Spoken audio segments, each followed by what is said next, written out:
बाळासाहेबांच्या शिवसेनेची उद्या महत्त्वाची बैठक पार पडणार आहे। नंदनवन बंगल्यावरती सकाळी 11 वाजता ही बैठक होणार आहे आणि या बैठकीसाठी आमदार, जिल्हाप्रमुख आणि पदाधिकारी उपस्थित राहणार आहेत।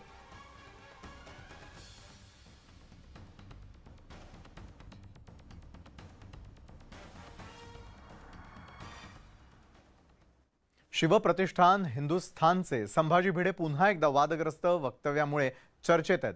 अरबी समुद्रामध्ये छत्रपती शिवाजी महाराजांचं स्मारक उभारण्याचा बेशरमपणा करू नका अशा शब्दात भिडे यांनी राज्य सरकारला सुनावलंय। शिवरायांची जयंती हिंदू पंचांगाच्या तिथीनुसार झाली पाहिजे असंही भिडे यांनी म्हटलं।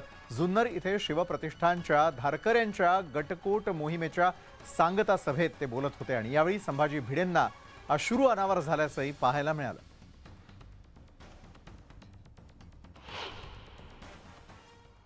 आमच्या शिवछत्रपतींना जेवढं इंग्लंडच्या प्रसूतीगृहातून बाहेर काढा, ते शिवनेरीवर जन्मले।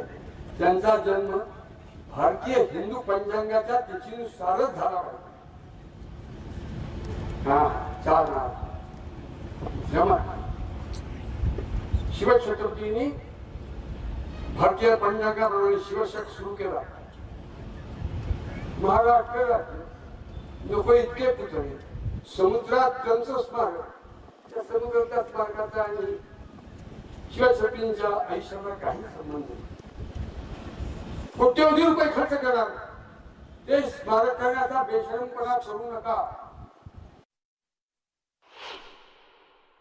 जगाचा बाप कोण याचं उत्तर परस्पर सगळे देश देतील। अमेरिका देईल, रशिया देईल, हे सगळे हरामखोर आहे। जगात जर काही देवत्व, देवी सत्ता टिकवायची असेल, हिंदुस्थानच असला पाहिजे, तर ते उत्पन्न करण्यासाठी आपण करतोय ते शिवछत्रपती संभाजी महाराजांच्या हृदयातल्या अपुऱ्या आकांक्षा पूर्ण करण्याचं काम ते लक्षात ठेवून काम करूया। 2 पदवीधर 3 शिक्षक मतदारसंघांसाठी झालेल्या